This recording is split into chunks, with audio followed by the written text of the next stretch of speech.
কোথায় আছে কারণ ঠিক আছে তাদের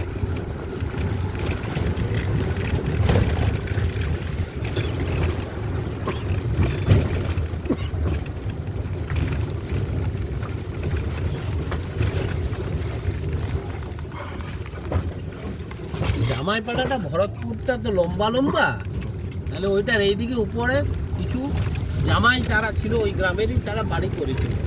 তখন 5-6টি ঘর ছিল। এবার ওইখান থেকে আরো সোজা যেতে ওদিকে ভরতপুর গ্রামটা এমনি লম্বা লম্বা চলে গেছে পার।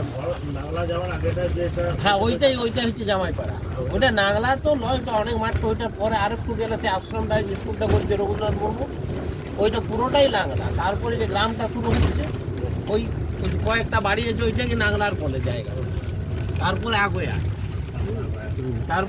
তো নাগলা আগোয়াগুলো তো আমাদের লাগোয়া ছিল গ্রামে। বেলাগুড়িটা নদীতে পেরোলে আমরা তো আগে ছোটোতে এদিক দিয়ে আসবো, এইদিকে দেখলাম এই যুগন্তলে এগুলো খুব ডেভেলপ হয় না। এখন অন্যান্য একটা ব্রাহ্মণ গ্রাম আছে, হ্যাঁ আদিবাসী গ্রামগুলো ব্রাহ্মণ একটা গ্রাম আছে। কোথায়, মানে কোন নদীটা?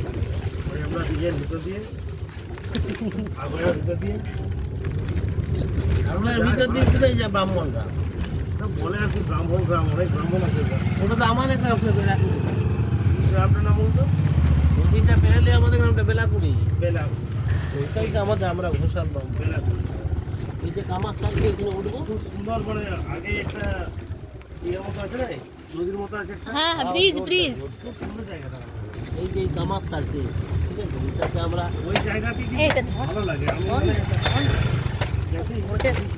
ওটা নদীতে পেরোলো।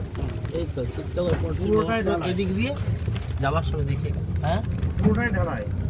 হ্যাঁ আমাদের গ্রামের আগেটা ঢালাই করে আমাদের গ্রামের মাঝে। এই যে এইখানে লেখা আছে পড়াশি বনা সুস্বাস্থ্য কেন্দ্র, কিন্তু এটা আমরা যুগন খেলা বলেই জানতাম। ওরাই পড়াশোনা বলতো, পড়াশোনা আমরা যুগন খেলা।